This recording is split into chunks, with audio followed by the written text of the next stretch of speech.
Warning: this video, however briefly, broaches the subjects of depression, mental illness, and suicide.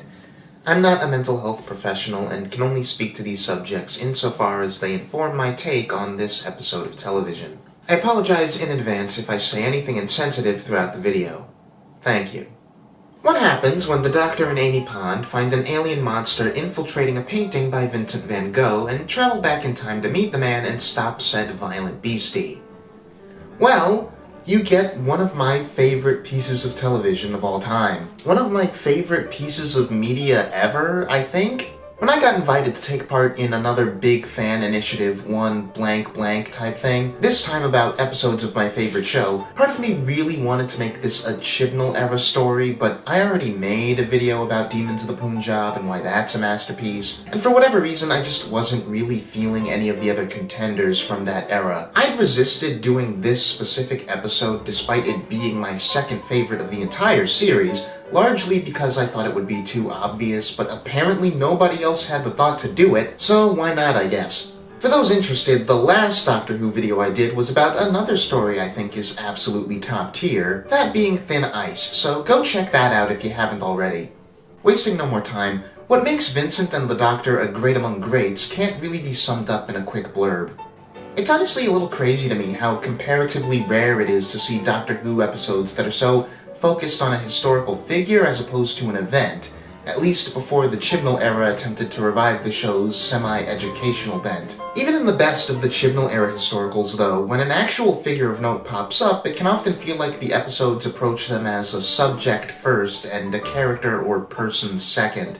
There's exceptions, like Nikola Tesla, but nothing else in this series comes close to how intimately focused this episode is on capturing the historical figure as a human being.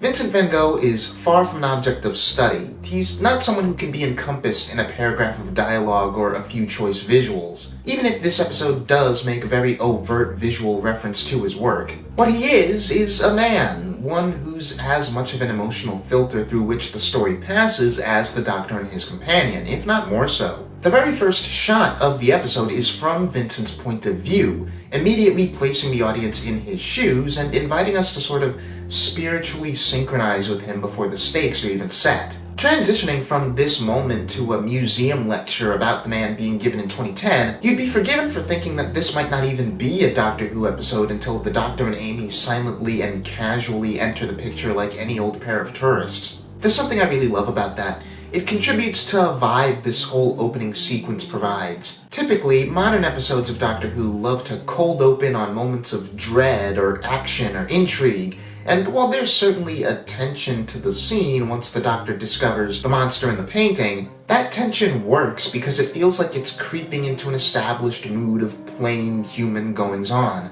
Our characters don't open this episode monster hunting, they don't open it in the TARDIS, seeking another adventure or popping out in the middle of a fraught situation. They open it visiting a museum to look at art. This approach to the scene carries throughout the episode, and for all that the focus of the plot is stopping a murderous monster, the story definitely holds that as second priority to a more intimate mood of the Doctor, Amy, and Vincent just kinda hanging out and forming a believable human connection in these more grounded settings. In lesser hands, it would feel boring.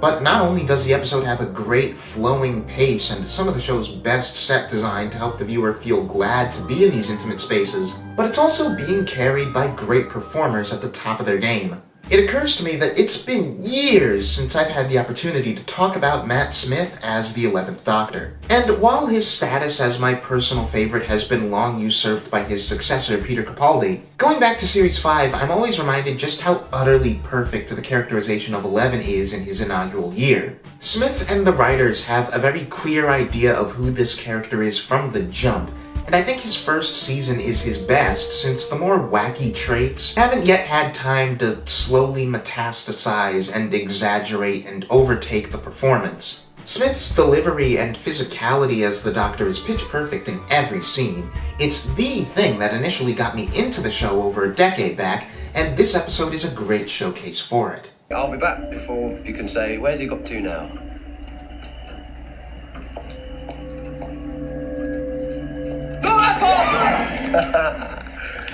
Pretty fast.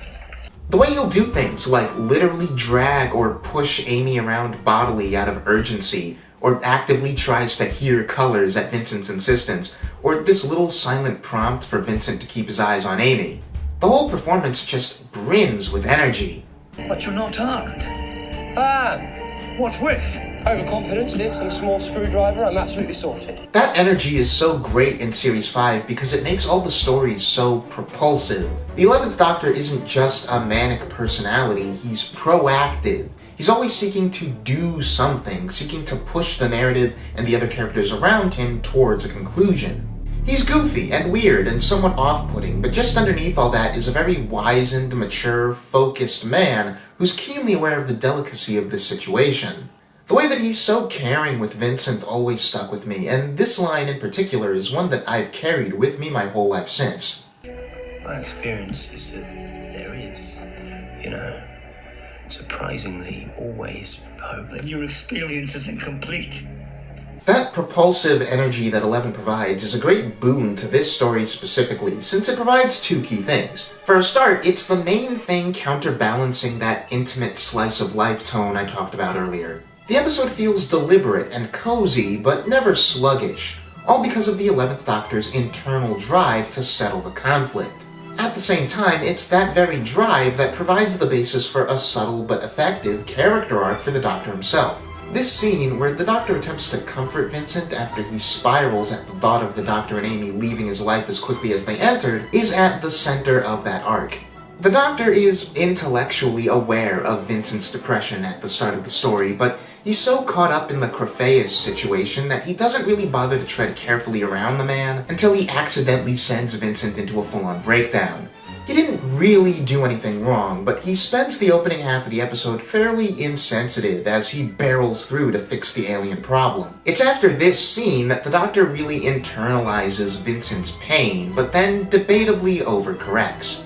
He goes from making a flippant comment about how quickly they intend to leave, to then wanting to leave even faster and leave Vincent out of the rest of the adventure altogether, because he's afraid of how they may impact such a delicate man, in his words. Right afterward, though, Vincent spends the second half of the episode showing just how resilient he actually is. He throws himself fully into stopping the beast. He provides solace and understanding to Amy, who doesn't even realize she needs it or why. He's basically the muscle of the trio when it comes time to confront the Krafayis directly, and when it dies, he's quick to empathize with it. Vincent's pain and sadness don't translate to weakness of character, and the Doctor gets to realize that as the audience does. In the final act of the episode, the Doctor brings Vincent to 2010 so he can understand his impact on history, contradicting his previous desire to leave Vincent's life untouched. He does this not to coddle Vincent or, in his own words, soften the bad parts of Vincent's life, but as a show of appreciation for the man Vincent is.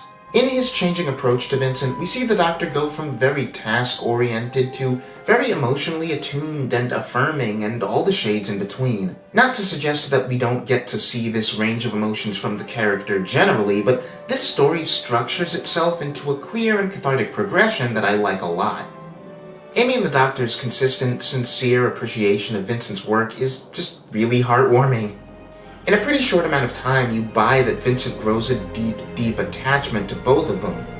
Like, one of my favorite little moments in the episode is when Vincent starts to talk about his philosophy on art, and Amy just strides across the room to be closer to him and really listen as he talks about his passion. It's just so sweet. Our TARDIS team are almost like literal angels dropping into this man's life and showing him a whole new world of feeling and empathy, the same as he does for them. And yet, at the same time, there's once again something very casual and mundane about their presence as well. How they carry themselves and interact with both Vincent and the other minor characters in Province, however briefly. It's a balancing act that I'm just kinda entranced by, and it's a tone that really reflects in this whole season of the show.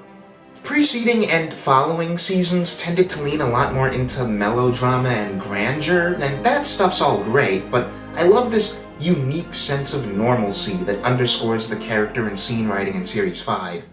It really helps the fantastic elements stand out even more. I've mentioned the performances and Matt Smith, but this episode is really a three-hander, and Tony Curran's performance as Vincent does just as much to carry the thing as Smith and Karen Gillan do, if not more. I've seen Curran in a couple different roles now, and this episode remains my favorite performance of his all these years later. So much of the tone and feel of each scene pivots on how he plays it, and he makes that tone seamless with every scene.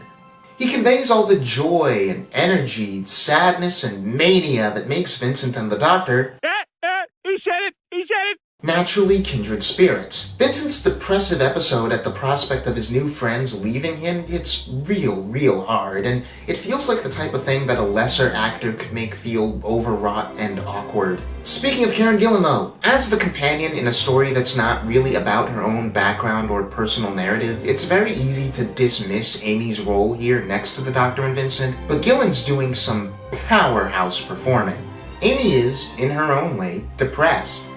She's sad over the death of Rory, which she can't remember. She can't see her own sadness, but Vincent and the Doctor He said it! can, which is why we open the episode with the Doctor trying in his own way to assuage that sadness.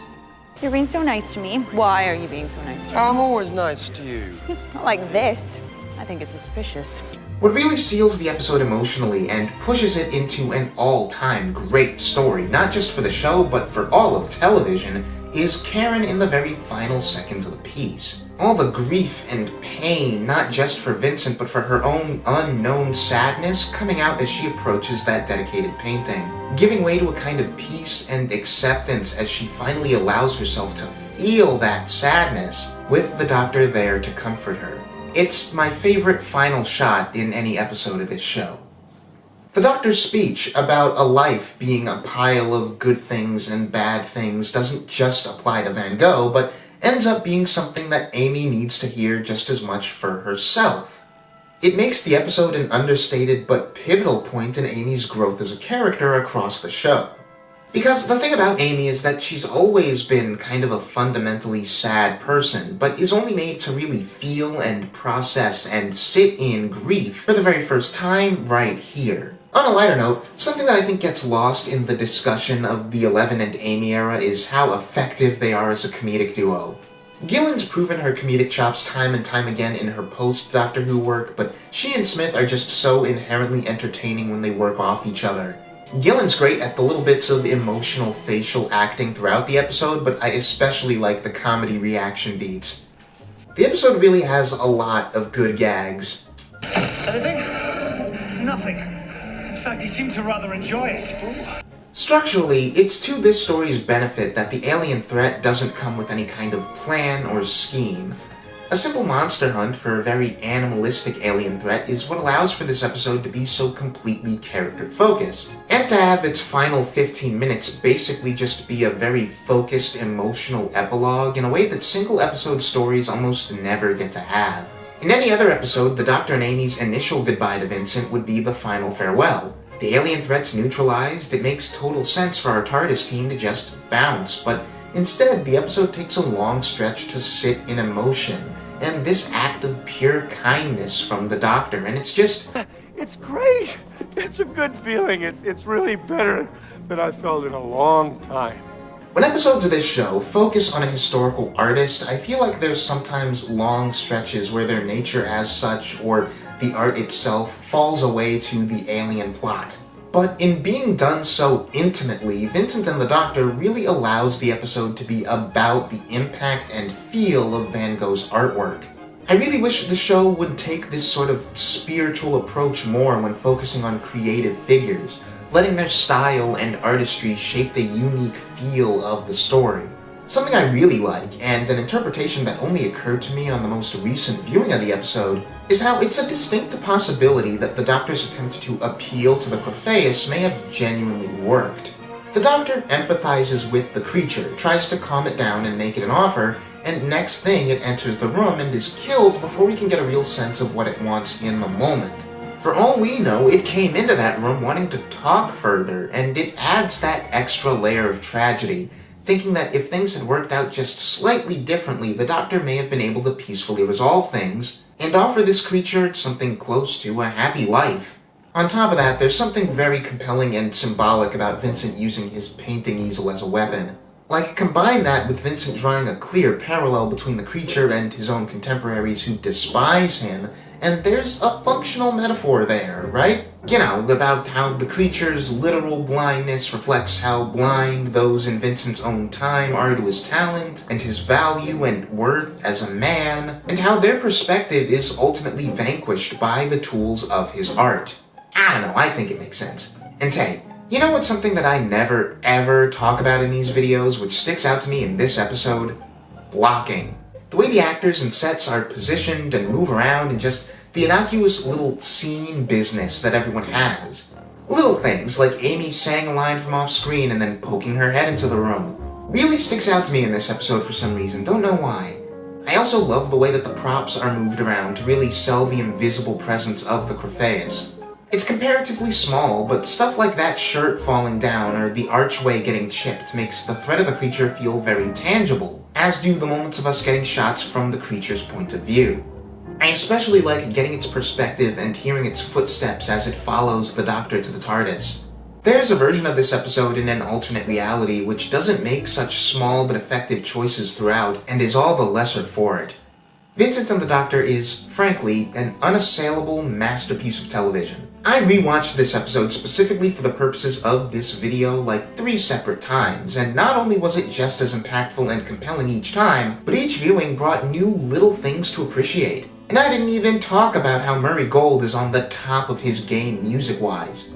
It's a story lamenting and celebrating something fundamental in human nature through these 3 characters. It's best summed up in the story's final moments, including the wonderful speech delivered by one of the show's all-time great A-list cameos in Bill Nighy. He and the Doctor in tandem get to deliver the thesis of the episode, about how pain and joy don't need to oppose each other, how they can indeed inform and strengthen each other, and the value of letting ourselves feel both. Of sitting with joy and with sadness and fear and excitement and humor and love, even when it's not our own, even when it looks alien to our own senses, and knowing that our pain is not weakness. It's one of the best things this show's ever done in its 60-year history, and more than anything else, it's a reminder that I think we all sometimes need. To be good to yourself, and be kind to yourself.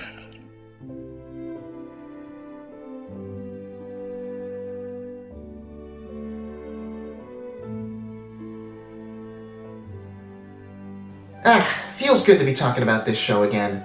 We've got the 60th anniversary specials coming up real soon, and hopefully I'll be able to talk about those in a timely fashion once they drop. For now though, let me know your thoughts on this video and this episode in the comments, and like and subscribe if you haven't already, so I'll see you in the future.